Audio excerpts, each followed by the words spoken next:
Mesdames et messieurs, bienvenue dans ce point de réflexion. Aujourd'hui, nous allons parler de la démolition du quartier Pakadjouma dans la commune de Limete à Kinshasa. Le gouvernement provincial a décidé de démolir le quartier Pakadjouma à cause des mauvaises pratiques qui se font dans ces quartiers.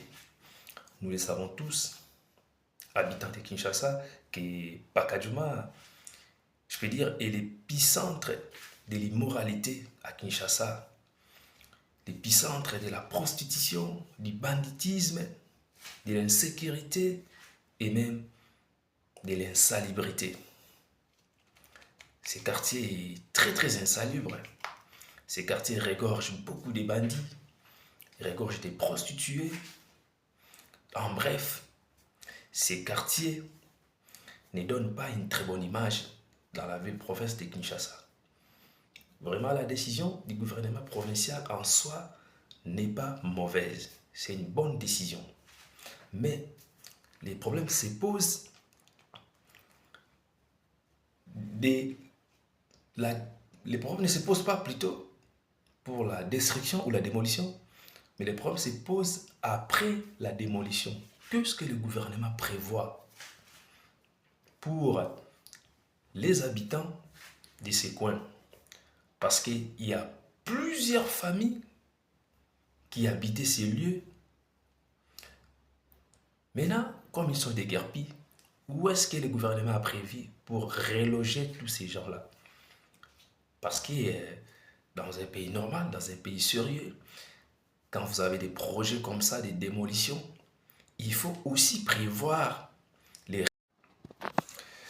Ouais, je disais, mes chers amis, lorsque vous prévoyez des projets comme ça, des déguerpissements ou des démolitions, il faut aussi prévoir les relogements de tous ces occupants. Toute personne qui occupait les quartiers, les gouvernements devraient avoir déjà un projet de là où ces gens vont être relogés. Chose qui n'est pas le cas chez nous à Kinshasa. On démolit, on déguerpit, on détruit, mais on ne prévoit rien pour reloger ces gens-là. Vous allez nous dire qu'ils ont été avisés depuis plusieurs mois. Oui, ils ont été avisés, mais vous ne savez pas que ce sont des familles qui sont là. Hormis l'immoralité, il y a aussi des familles. Peut-être des gens qui n'ont pas de moyens d'aller dans des cités, chercher à louer une maison confortable. Ils sont là, peut-être parce qu'ils n'ont pas les moyens d'aller se payer ou se louer une maison, peut-être dans les quartiers. Ils sont venus se retrouver là-bas. Il y a d'autres qui sont venus de l'intérieur du village, ils se retrouvent à Kinshasa, ils n'ont pas les moyens d'aller trouver une maison pour louer peut-être dans des prix exorbitants, car nous le savons tous à Kinshasa, louer une maison, c'est une casse-tête. Mais bino bobengani bato, oui, c'est bien, mais bokocha batoana wapi. Qu'est-ce que le gouvernement a prévu comme solution palliative pour na bato nyonso bolongoli na Pakadjouma bakokende wapi? Dans des pays sérieux.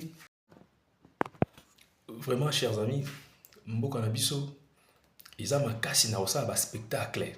Kobuka c'est bien bon, bobuki bolongoli Pakadjouma.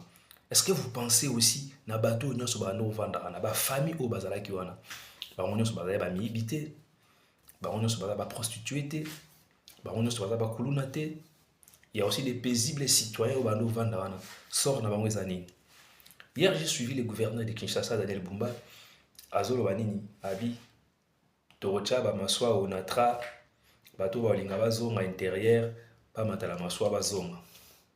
Est-ce que le gouverneur a reconnaissé Bongo, un gouverneur de la ville comme Kinshasa?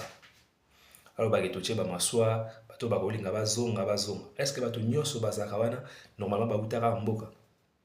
Bato Nyoso Bazovana, Pakadjouma, est-ce que Bango Nyoso Bauta intérieur?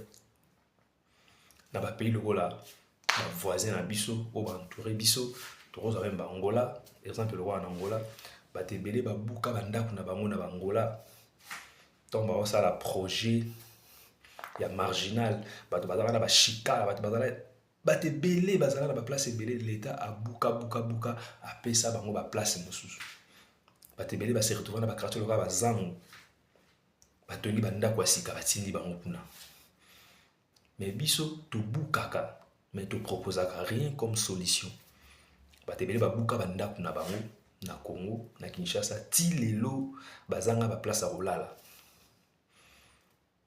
Donc chers amis dirigeants, vous qui dirigez les Congolais, vous qui nous dirigez, vous devez penser aussi, après les décisions que vous prenez, vous devez penser la survie et à battre, parce que vous dirigez les êtres. Oui, c'était là notre point de réflexion. On se retrouve prochainement dans un prochain numéro. Au revoir.